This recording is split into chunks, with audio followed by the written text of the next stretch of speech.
예배하는 자들을 찾으시느니라, 예배하는 자들을 찾으시느니라 라는 제목으로 말씀을 함께 나누겠습니다. 시골 농사 짓는 마을에 가보면 마을마다 저수지가 있습니다. 과거에 저희 아버님도 순창 동계라는 곳에서 목회하셨었는데 농사 짓는 그런 마을이었습니다. 그곳에도 이제 높은 산 위에 뚝을 막아 놓고 이제 물을 채워 저수지를 만들어 놓았던 그런 풍경이 있었는데요. 올라가 보면은 생각보다 꽤 큰 저수지였습니다. 그래서 여름에 동네 아이들이 거기서 수영도 하고 또 물놀이하고 또 돌팔매질로 이제 물새비도 또 이제 만드는 그런 놀이도 많이 했던 기억들이 좀 있게 됩니다. 이 농경 사회에서는 물을 모아놓은 이 저수지야말로 참으로 생명줄과 같은 것입니다. 저수지에 물이 가득하면 농가 밭에도 충분한 양의 물을 공급할 수 있지요. 하지만 저수지에 물이 메말라 버리면 산 아래에 있는 논과 밭에도 물을 공급할 수 없어 논과 밭도 메말라 버리게 되는 것을 보게 됩니다. 이 저수지와 논밭은 뗄래야 뗄 수 없는 불가문의 관계이라는 것을 우리가 알게 되는 것이지요. 이 저수지와 논밭 이야기를 하는 이유는 우리가 지난주부터 예배에 대해서 함께 말씀을 보고 있습니다. 예배는 두 종류의 예배 있다고 말씀을 드렸습니다. 하나는 이 교회 안에서 드리는 이 공적 예배가 있고, 교회 밖을 나가서 삶의 자리에서 드리는 삶의 예배가 있다고 말씀을 드렸습니다. 이 저수지는 이 공적 예배에 해당이 되는 것입니다. 저수지와 논밭의 이 관계가 끊을 수 없는 관계인 것처럼 교회에서 드리는 공적 예배와 삶에서 드리는 우리의 삶의 예배가 서로 연결되어 있다는 것이죠. 우리가 공적 예배를 통해서 하나님 앞에 예배하며 하나님이 부어주시는 은혜를 마음에 간직합니다. 저수지에 물이 가득 차 있는 것처럼 이 공적 예배를 통해서 우리 영혼의 저수지에 은혜의 물이 가득 넘치면 그 은혜의 물이 삶의 자리에서 흘러가게 되는 것이죠. 그래서 삶에서 누구를 만나든 그 은혜를 끼치게 되고 삶 속에서 용서하고 사랑을 베풀고 배려하며 살아가는 삶들이 가능해지는 것입니다. 그래서 공적 예배가 중요한 것이지요. 이 공적 예배를 통해서 삶의 은혜를 예배를 통해서 은혜를 우리가 마음속에 받아 누리지 못하면 우리 삶도 메말라 버리는 거예요. 그래서 이 공적 예배에 참여하는 것은 우리 삶의 예배를 성공적으로 드릴 수 있는 중요한 비결이 되는 것입니다. 찬양하고 기도하고 말씀드리며 우리 마음에 은혜를 가득 채우는 거죠. 여기서 받은 힘과 은혜를 가지고 삶의 자리에서 감사와 은혜 넘치는 삶을 살아가는 이 삶의 예배가 이어지게 되는 것입니다. 우리는 그래서 공적 예배를 통해서 하나님이 베푸시는 은혜의 물들을 마음에 채워가야 합니다. 공적 예배를 성공적으로 드리지 못하면 삶의 예배가 실패가 되지요. 그 반대의 경우도 있습니다. 예를 들면 논밭에 물이 찰랑찰랑 차 있다고 생각해 보세요. 그러면 저수지에 있는 물을 끌어다 쓰지 않아도 충분합니다. 늘 저수지에도 물이 가득 차게 되는 것이지요. 근데 논밭에 물이 없이 메말라 버리면 어쩔 수 없이 저수지에 있는 물을 끌어다 써야 되는 거예요. 그럼 저수지의 물을 채우기 위해서 많은 에너지가 들 수밖에 없는 것입니다. 그것처럼 우리가 삶의 자리에서 하나님 앞에 예배하며 하나님과의 관계를 통해서 은혜 받는 삶을 살기 시작하면 이 교회 남아 드리는 공적 예배도 은혜가 가득 넘칠 수밖에 없는 거예요. 근데 삶의 자리에서 은혜를 쏟아버리고 사랑과 용서보다도 원만 불평과 미움과 시기 질투의 마음으로 무엇인가 밑빠진 독에 물이 새어나가듯 삶의 자리에서 은혜가 새어나가는 일들을 반복하게 되면 우리 영혼의 저수지에 은혜와 기쁨이 고갈돼 버리는 거예요. 이 상태에서 주 앞에 나와 예배드리면 한 번의 예배를 통해서 우리 마음의 저수지에 은혜를 채우기가 어렵다는 겁니다. 그래서 삶의 자리에서도 하나님과 관계를 통해서 은혜 충만하게 살아갈 때에 우리는 이 영혼의 저수지에 은혜 충만한 가운데 주 앞에 나와서 예배를 드릴 수가 있는 거예요. 그러면 한 번의 예배를 통해서도 내 마음의 은혜가 흘러넘치게 되는 역사를 경험하게 되는 것입니다. 그래서 공적 예배와 삶의 예배는 서로 영향을 주는 거예요. 어느 한쪽이 무너지면 다른 한쪽도 무너질 수밖에 없는 이 불가분의 관계가 바로 삶의 예배, 공적 예배의 관계입니다. 오늘 본문도 예배에 대한 이야기를 말씀해 주고 있습니다. 예수님과 사마리아 여인의 이 만남, 만약에 이 본문의 말씀을 드라마로 제작했다면 굉장히 따뜻하고 그리고 정겨운 장면으로 아마 그려지지 않을까라는 생각을 해보게 됩니다. 줄거리를 한번 살펴보겠습니다. 예수님께서 제자들과 함께 남쪽의 유대 지역으로부터 북쪽에 있는 갈릴리 지역으로 여행을 가고자 하셨어요. 그러니까 이제 사역하기 위해서 이제 이동하기 위함이었지요. 이 남쪽 유대에서 북쪽 갈릴리 지역으로 가기 위해서는 이 가운데 있는 사마리아 지역을 통과해야만 빠른 길이었습니다. 근데 유대인들은 사마리아 지역에 살고 있는 사마리아인들과 만남조차 하고 싶지 않았어요. 대화조차, 말조차 섞고 싶지 않았던 그런 관계를 맺고 있는 지역의 사람들이었습니다. 그만큼 멸시하고 천대받는 그런 민족들이 바로 사마리아 지역에 살고 있는 사람들이었지요.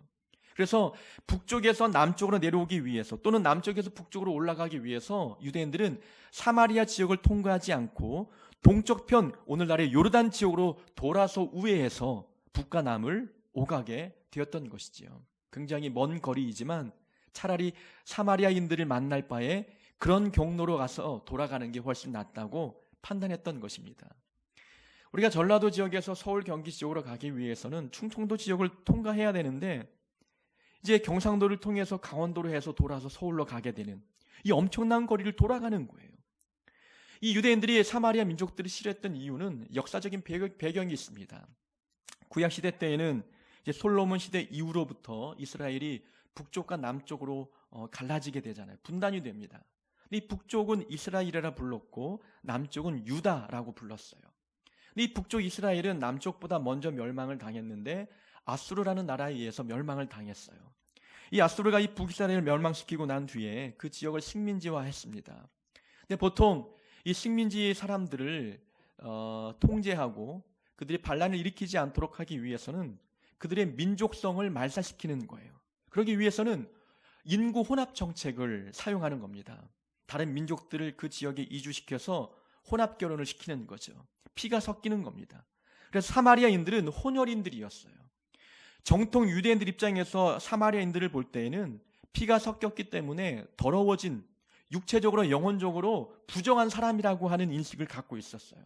하나님 앞에 부정한 사람이기 때문에 그들과 접촉하는 그 자체가 나에게도 부정함이 옮는다고 생각을 했기 때문에 그들 만남조차 하지 않았고 그들과 대화조차 하지 않았던 거였어요.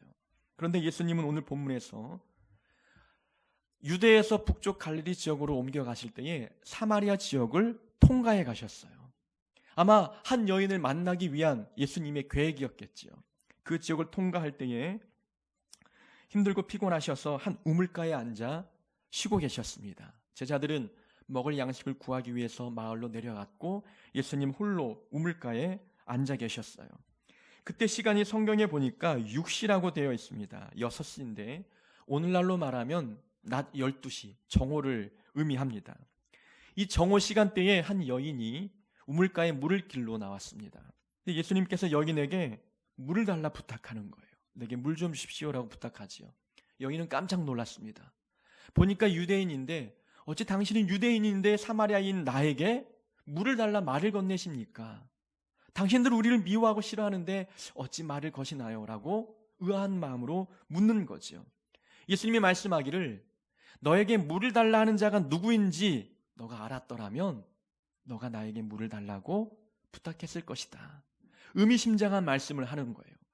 이 여인이 당신에게는 물 기를 그릇도 없고 이 우물은 깊은데 어찌 나에게 물을 퍼서 물을 공급해 주시겠다 말씀하십니까? 라고 묻는 거예요.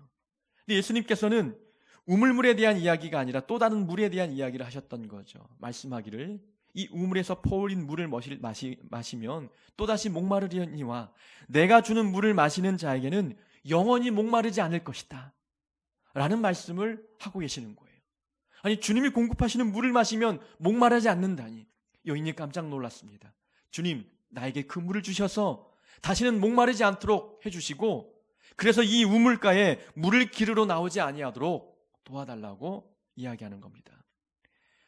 뭔가 우물물에 대한 이야기를 하다가 또 다른 물의 이야기를 하고 그 다음에 예수님은 그러면 내가 물을 줄 테니 가서 남편을 불러오거라 라고 말씀하는 거예요. 갑자기 남편의 이야기를 하는 겁니다. 주님, 저에게는 남편이 없습니다 라고 말합니다. 그때 이 여인에게는 남자가 있었지요. 예수님께서 그래, 너의 말이 옳도다. 너에게는 남편 5명이 있었고 지금도 한 명의 남편이 있지만 그 남편도 너의 남편이 아니다라고 말씀하는 거예요. 여인의 첫 번째 남편과 이혼을 했는지 사별했는지 나오진 않지만 남편이 여러 번 바뀌었어요. 지금 6번째 남편이 있는데 이 남편도 정상적인 결혼 관계를 통해서 맺어진 부부 관계가 아니었어요. 그러니 주님께서 남편을 데려오라 말씀하실 때에 나에게는 남편이 없습니다라고 대답을 했던 것이지요. 아마 정상적인 관계가 아니었던 것으로 해석이 됩니다. 그 다음에 예수님은 예배에 대한 이야기로 넘어가는 거예요. 주님, 우리 민족 사마리아인들은 이 산에서 예배를 드리는데, 이 산은 그리심산입니다. 구약에 나와 있는, 우리는 이 산에서 예배를 드린다고 하는데 유대인들은, 당신들은 예루살렘에서 예배를 드린다고 합니다. 어디서 예배를 드리는 게 옳습니까? 이렇게 묻는 거예요. 주님께서 말씀하시기를 이 산도 아니고 예루살렘에서도 아니고 하나님께 예배할 때가 오나니 바로 이때라. 하나님께 예배하는 자는 영과 진리로 예배할 것이다 라고 말씀합니다. 참 다양한 주제의 말씀들을, 대화들을 하고 있잖아요. 물, 샘물, 그 다음에 남편, 예배에 대한 이야기를 하는 거예요.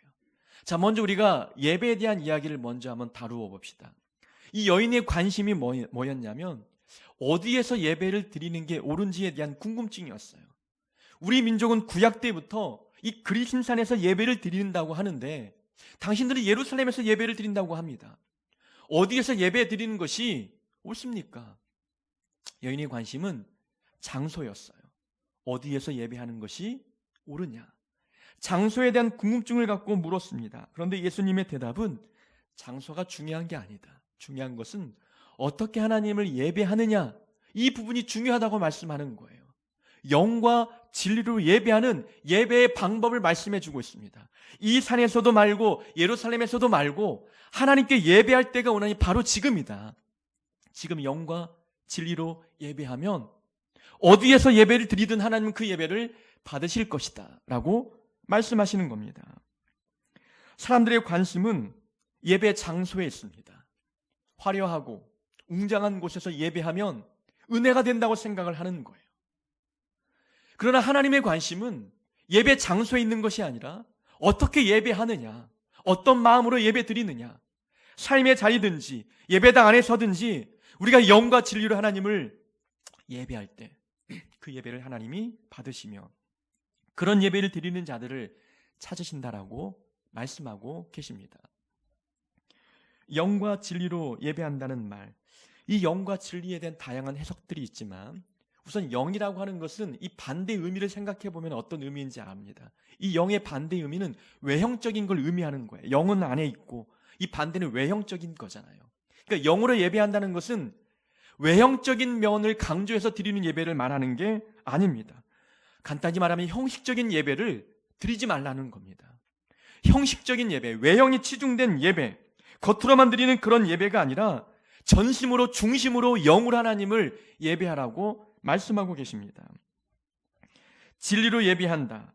그건 정직하고 진정성을 가지고 예배하라는 거예요.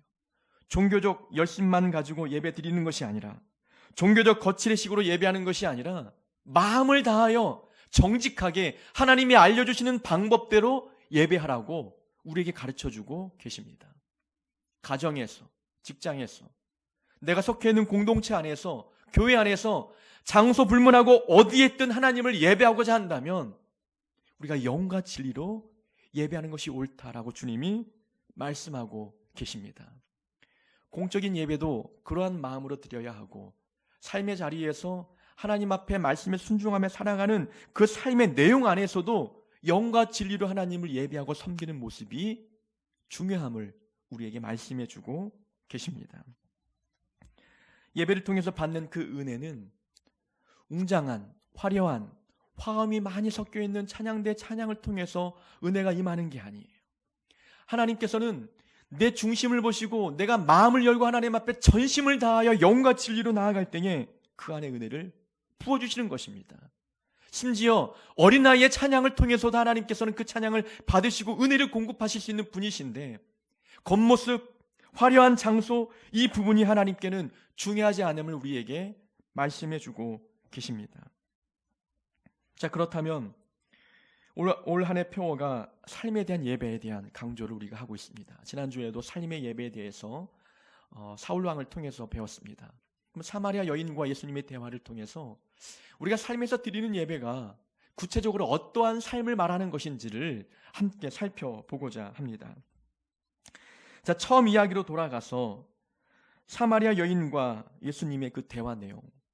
사마리아 여인이 우물가에 나왔던 시각을 보면은 우리 시간으로 낮 12시였습니다. 유대인들의 시간은 하루를 12시간으로 나누었죠. 그래서 0시가 그들에게는 새벽 6시예요. 3시는 오전 9시예요. 6시는 12시가 되는 겁니다. 9시는 우리 시간으로 오후 3시가 되는 것이죠. 그런 관계에서 볼 때에 낮 12시는 굉장히 뜨거운 햇볕이 내리쬐는 그런 무더운 날이었습니다. 사람들이 잘 다니지 않는 그런 시간대였지요. 이런 시간대에 이 여인이 무거운 항아리를 들고 물을 뜨기 위해서 우물가에 나타났다는 것, 두 가지 의미로 해석해 볼 수 있습니다. 하나는 이 여인은 사람들을 만나기가 두려웠던 거예요. 사람들이 잘 다니지 않는 시간대에 나왔다는 것은 자기의 삶에 대한 부끄러움이 있었던 겁니다. 사람들의 비난과 조롱소리, 견디기 힘든 그러한 상황을 피하고 싶어서 사람들이 다니지 않는 12시에 나와 우물물을 길렀던 것이지요.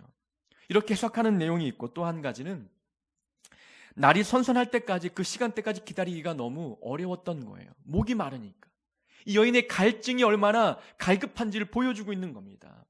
육체의 갈증, 삶의 갈증이 너무 강하다 보니 이 12시, 남들이 다니지 않는 이 시간대에 나와 목을 축이기 위해서 물을 기르려고 했던 것이지요. 두 해석 모두 가능합니다. 그러나 중요한 것은 지금 현재 여인은 목이 마르다는 거예요. 목이 말라 물로 이 갈증을 채울 수밖에 없다는 것을 보여줍니다. 이것은 육체적인 갈증, 1차적인 해석은 육체적인 갈증이지만 또 다른 면에서는 영적인 갈증, 삶의 갈증을 의미하는 거예요. 삶이 공허하다는 거예요. 허무하다는 겁니다. 삶을 살아왔지만 늘 마음에 갈증이 넘치는 거예요. 이 갈증을 해결하기 위해서, 무엇인가 채우기 위해서 우물가에 나왔던 것입니다. 이 여인은 남편이 6명째였습니다. 그러나 갈증이 해결되지 않았어요.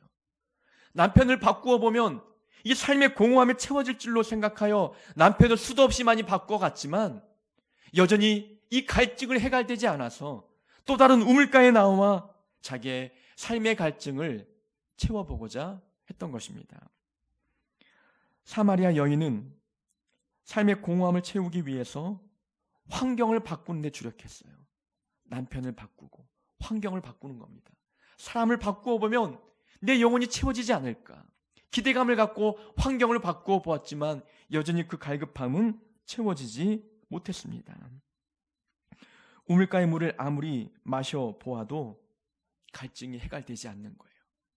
이 여인은 삶의 공허함을 늘 느끼며 살아갔던 여인입니다.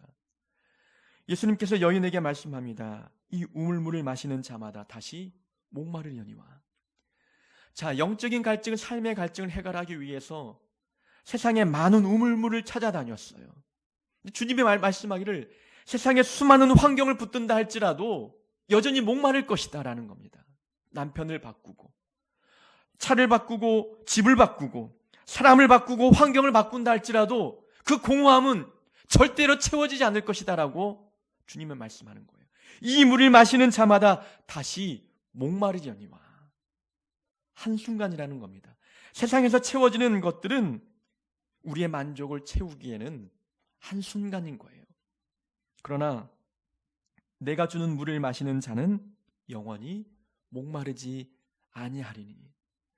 주님이 공급하시는 기쁨, 주님을 통해서 얻는 이 만족은 순간의 기쁨이나 순간의 만족이 아니라 영원히 마르지 않는 기쁨과 만족이 우리 삶에 채워진다고 주님이 말씀하고 있는 거예요.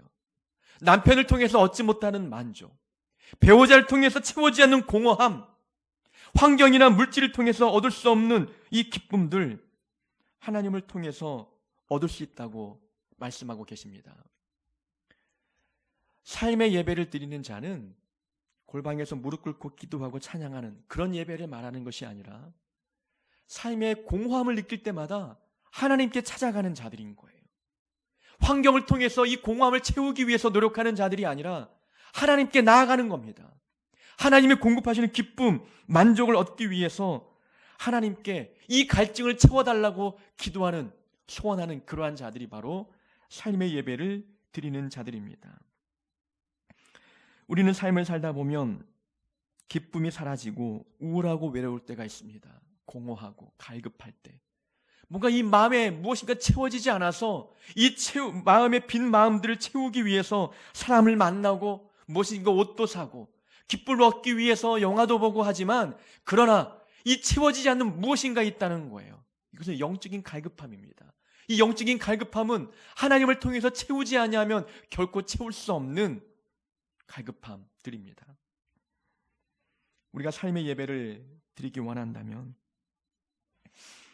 하나님 앞에 나아가 하나님이 공급하시는 하늘의 기쁨 은혜들을 마음에 채워나가야 합니다. 주님께서 여인에게 말씀했습니다.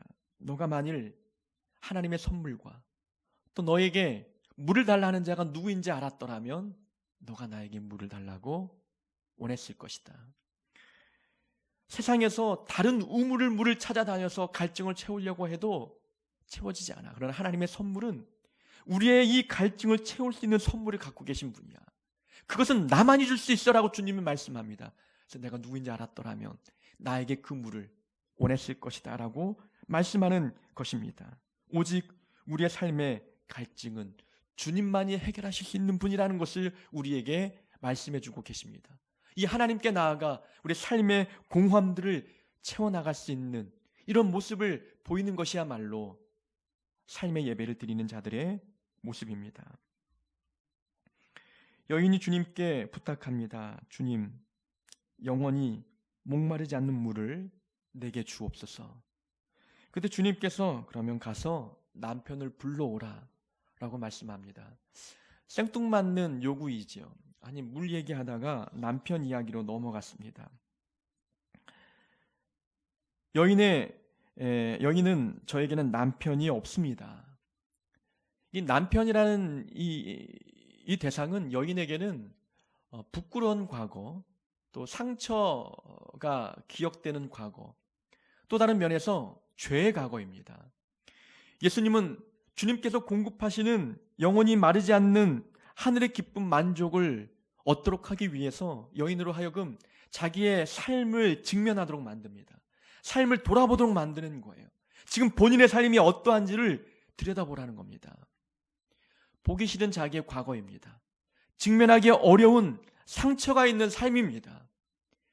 남편을 바꾸고 허랑방탕하게 살았던 여인의 삶, 돌아보기조차 힘든 죄의 삶이었습니다. 그러나 주님은 그 삶을 들여다보게 하셔서 그 문제를 해결하길 원하십니다. 죄의 문제를 해결하지 않고는 하나님이 공급하시는 하늘의 기쁨을 맛볼 수 없기 때문에 그 문제를 해결하기 위해서 주님께서 남편의 문제를 건드리시는 거예요. 부끄러운 과거, 상처가 많은 과거, 죄의 과거이지만 그 문제를 해결하지 아니하면은 밑빠진 독이라는 거예요. 그 문제 때문에 삶이 공허하고 삶의 외로움과 여러 허전함들, 갈증들을 느끼고 있다는 것입니다. 밑빠진 독부터 메우자는 거죠. 죄의 문제를 해결하자는 것입니다. 상처를 치유하고 부끄러운 과거 회복하자고 주님께서 그 문제를 만져주기 위해서 남편의 문제를 건드리셨던 것입니다. 여기는 가정적으로 상처가 있고 사회적으로, 민족적으로 상처가 있는 삶을 사는 여자였어요. 가정은 망가졌습니다. 허랑방탕하게 살아갑니다. 그러나 본인 잘못도 아닌데 사마리아인으로 태어났다는 그 자체만으로 유대인들의 차별을 받습니다. 멸시당합니다. 내 잘못도 아닌데. 이러한 꼬이고 꼬인 인생 속에서 쳐다보고 계시는 자기의 삶의 모습을 하나님은 보라고 말씀하시며 그 문제를 치료하기를 원하셨습니다. 저에게는 남편이 없습니다. 그래, 너의 말이 옳도다. 솔직하게 지금 있는 남편, 내 남편이 아닙니다. 라고 이야기합니다. 자기의 삶이 부끄러워서 그저 같이 있는 그 남자를 남편이라고 속이고 데리고 와서 자기의 부끄러운 과거를 감출 수도 있어요. 그러나 지금 있는 남자가 정상적인 관계를 통해서 맺은 남편이 아니거든요. 그러니 남편이 아닙니다. 솔직하게 고백했던 거예요. 하나님 앞에 자기의 문제를 솔직하게 오픈한 겁니다. 하나님 앞에 내 삶을 다 오픈하여서 하나님이 그 삶을 회복하기로 또 치유하기를 원했던 여인의 모습인 것이지요. 삶의 예배를 드리는 자들은 하나님 앞에 자기의 삶을 다 드립니다. 솔직히 죄를 고백하고 용서를 구하고 하나님을 통해서 내 삶이 다시 회복되기를 간절히 바라는 그러한 모습을 보이는 자들, 바로 이러한 모습이 삶의 예배를 드리는 자들입니다. 하나님 앞에 내 삶을 솔직히 고백하지 않고 꼭꼭 감추어 두고 무엇인가 내 삶을 외면하면서 그저 밑빠진 독을 채우지 못하고 이것은 건들지 말고 이것은 내가 하나님께 보여드리기 싫은 삶의 과거라고 말하며 덮어두기만 하는 이러한 모습은 삶의 예배의 모습이 아닌 거예요. 하나님은 내 삶의 구석구석을 다 들여다보기를 원하시고 그 모든 것들을 끌어내어서 하나님께 맡기기를 원하십니다. 이것이 바로 삶의 예배를 드리는 자들의 모습인 것이지요. 내 마음 그리스도의 집이라는 작은 책자의 책이 있어요. 내 마음 그리스도의 집. 읽어보면 굉장히 영적인 통찰력들을 얻게 되는 책입니다. 그 책은 우리 마음에 여러 가지 방이 있음을 이제 그림 언어로 표현했지요. 거실과 침실과 부엌과 이런 작업실들. 이제 예수님이 이 사람 마음에 찾아오셨습니다. 그래서 주님께 자기 마음에 있는 여러 방들을 구경시켜 드리는 거예요. 거실, 그리고 거실에 걸려있는 액자를 주님께서 이제 원하시는 액자로 바꾸고, 주방에 들어갔더니 주님께 대접하기 위해서 여러 가지 음식을 꺼내 놓았지만 주님이 좋아하는 음식들이 아니었어요. 명예와 권력과 어떤 물질과 이런 음식들 주님이 싫어하십니다. 주님이 꺼내주시는 음식을 같이 먹자고 주님이 펼쳐주시는데 사랑과 섬김과 여러 가지 은혜들을 꺼내 놓으셨어요. 작업실에 갔더니 본인이 만들었던 많은 어떤 노력의 결과들을 보여주었지만 본인의 마음에 들지 않는 거예요. 저는 최선을 다해서 노력했는데 이 정도의 결과밖에 얻지 못했습니다. 주님이 그 사람의 손을 붙잡고 열심히 일했더니 본인이 만든 것보다 훨씬 뛰어난 작품들을 만들었어요. 이제부터 나와 함께 이 일들을 해보자. 근데 이제 주님께서 이제 거실로 안방에 들어가는 겁니다. 그러나 안방에는 보여주고 싶지 않았지만 주님이 들어가셨어요. 들어갔더니 이제 부끄러운 사진들이 벽에 걸려 있고 이 침실 위에서 엉뚱한 생각들을 하며 살아왔던 그 모습들을 다 오픈했어요. 다 오픈했는데 어디선가 쾌쾌 묵은 냄새가 나기 시작하는 거예요. 다락방에서 이 냄새가 나는 겁니다. 이것이 열자고 했는데 끝끝내 이 주인공은 열고 싶지 않았던 거였어요. 본인도 열어보기 힘든 삶의 모든 상처와 냄새나는 부분들이 그 안에 다 담겨 있는 것이지요. 이 부분을 하나님께 오픈해 버릴 때에 비로소 마음의 평안과 은혜가 임하게 되는 거예요. 이 부분 때문에 다른 방을 아무리 깨끗이 치운다 할지라도 여전히 더러운 냄새가 날 수밖에 없는 것이지요. 그 부분, 예수님은 삶의 구석구석 마음에 꽂고 숨겨져 있는 다락방에 있는 과거의 모든 상처와 삶의 어떤 죄까지도 오픈하기를 원하시는 거예요. 솔직히 그것을 주님 앞에 가지고 나와 이야기하기를 원하시는 것이지요. 사마리아 여인은 자기의 모든 삶을 주님께 솔직히 오픈했어요. 주님이 알아서 하시라고 내어드렸습니다. 이것이 삶의 예배인 거예요. 삶의 예배. 그러다가 다시금 예배의 이야기로 넘어갑니다. 우리는 이 산에서 예배를 드립니다. 그러나 당신 유대인들은 예루살렘에서 드리지요. 갑자기 주제가 바뀐 것 같지만 그런 남편 이야기 또 샘물 이야기와 굉장히 연관이 있는 이야기입니다. 사마리아 여인은 남편 이야기를 통해서 자기의 모든 삶을 주님께 내어드렸어요. 하나님께서 은혜를 부어주셔서 상처를 치유해 주시고 부끄러운 과거를 회복시켜 주셨고 죄의 문제를 해결해 주셨어요. 여인은 은혜를 받고 하나님의 사랑을 입었습니다. 하나님께 놀라운 은혜와 사랑을 입은 자의 나타나는 첫 번째 특징이 무엇인지 아십니까? 그것은 예배에 관심을 갖는 거예요. 이 여인은 하나님께 은혜를 입고 무엇인가 사랑을 체험한 뒤에 본인의 마음속에 예배에 대한 관심이 생긴 거예요. 어디에서 예배해야 되는 것일까? 이 산일까? 예루살렘일까? 예배에 대한 관심이 마음에 싹 텄던 것입니다. 그런데 주님께서는 장소가 중요한 게 아니라 어느 곳이든지 영과 진리로 예배하라고 주님께서 말씀해 주고 계셨습니다.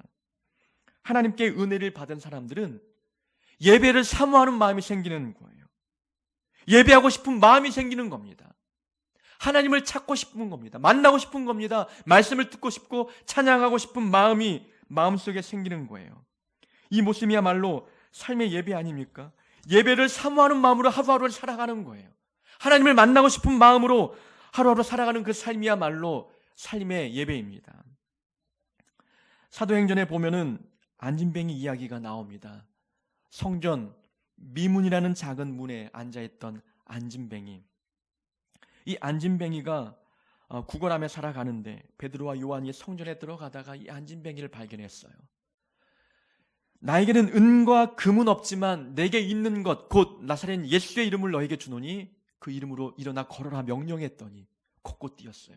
이 안진뱅이가 태어나서 처음 걷고 뛰는 겁니다. 이 걷고 뛰는 은혜를 경험한 다음에 처음 했던 행동이 무엇이냐면 성전 안으로 뛰어들어가 하나님께 찬양하며 예배했습니다. 이것이야말로 은혜 받고 하나님께 놀라운 기적을 체험한 자에게 나타나는 모습입니다. 예배하고 싶었던 거예요. 내게 은혜를 베푸신 하나님 앞에 찬양하고 예배하고 싶은 마음이 끌어올랐던 것입니다. 이것이야말로 은혜 받은 자의 특징입니다. 사마리아 여인도 주님을 만난 뒤에 은혜 받았어요. 아니 내가 남편 6명 있는 걸 어떻게 하셨을까? 깜짝 놀랐던 거죠. 그 문제를 주님이 치료해 주시니 예배하고 싶은 마음이 생겼던 것입니다. 삶의 자리에서 예배를 사모하는 마음이 든다. 이것이야말로 진정 삶의 예배를 하나님 앞에 드리고 있는 것입니다. 여인은 예수님을 만나 마을로 뛰어들어갔습니다. 29절 오늘 함께 봉독하지는 않았지만 29절에 보면은 많은 사람들을 모았습니다. 와서 보라. 내가 행한 모든 일을 내게 말한 사람을 와서 보라. 이는 그리스도가 아니냐. 자기를 만나주시고 사랑을 베푸시고 문제를 해결해 주신 주님에 대해서 소개하면서 어찌 보면 전도하고 있는 거죠. 삶의 예배 중에 하나가 전도이긴 합니다. 그것보다 더 중요한 게 있어요. 이 여인은 지금 자기를 만나주신 분이 누구인지를 분명히 알고 있어요. 이는 그리스도가 아니냐라고 이야기합니다. 이건 상당히 중요한 고백입니다. 처음에 여인은 예수님을 만났을 때 어떻게 이야기합니까? 당신은 유대인인데 어찌 나에게 말을 것입니까? 유대인이 한 사람으로만 알고 있었어요. 근데 남편 이야기를 하다 보니까 내가 남편 이야기도 하지 않았는데 어찌 나에게 남편이 6명 있는지 아셨을까? 당신은 선지자임에도 분명합니다. 선지자로 알았어요. 그런데 그 문제를 해결하고 예배에 대한 이야기를 하다 보니까 이 주님이 그리스도인 줄 알았어요. 영안이 열린 겁니다. 무지가 깨달아진 겁니다. 유대인에서 선지자로, 선지자에서 그리스도로 고백이 바뀌고 있는 거예요. 주님은 나의 그리스도이십니다. 내 삶의 주인 되십니다. 나의 메시아 되시고 나를 구원하실 유일한 분이십니다라고 고백하고 있는 겁니다. 삶의 주인이 바뀐 거예요. 주님을 보고 살겠다는 고백이 담겨 있는 겁니다. 그리스도, 내 죄를 용서하신 분, 나와 함께 하신 분, 나의 메시아 되신 주님을 고백하고 있는 것입니다. 삶의 예배, 주인이 바뀌는 것이 바로 삶의 예배입니다. 주님을 나의 구세주로 받아들이는 이 삶을 살아가는 것이야말로 삶의 예배입니다. 우리는 삶의 하나님을 예배하는 삶을 살아야 합니다. 가정에서, 직장에서, 어디 있든지 하나님을 영과 진리로 예배하며 하나님을 예배해야 합니다. 그 예배는 삶의 구체적인 모습을 통해서 보여줘야 하는 것이지요. 삶의 갈증과 영혼의 목마름을 느낄 때마다 세상의 환경을 통해서 얻으려고 하지 말고 하나님께 기쁨과 만족을 얻는 모습, 이것이 삶의 예배입니다. 내 문제를 솔직히 하나님께 고백하며 하나님께 이 문제 해결을 받는 모습, 삶의 예배입니다. 삶의 자리에서 늘 예배를 사모하고 예배에 관심을 갖고 하나님을 예배하는 마음으로 살아가는 이 삶이야말로 삶의 예배입니다. 하나님을 내 삶의 주인으로 모시는 그런 삶을 살아감으로 말미암아 우리가 삶에서 하나님을 예배하는 자로서 살아가는 자들이 되기를 주의 이름으로 축원합니다.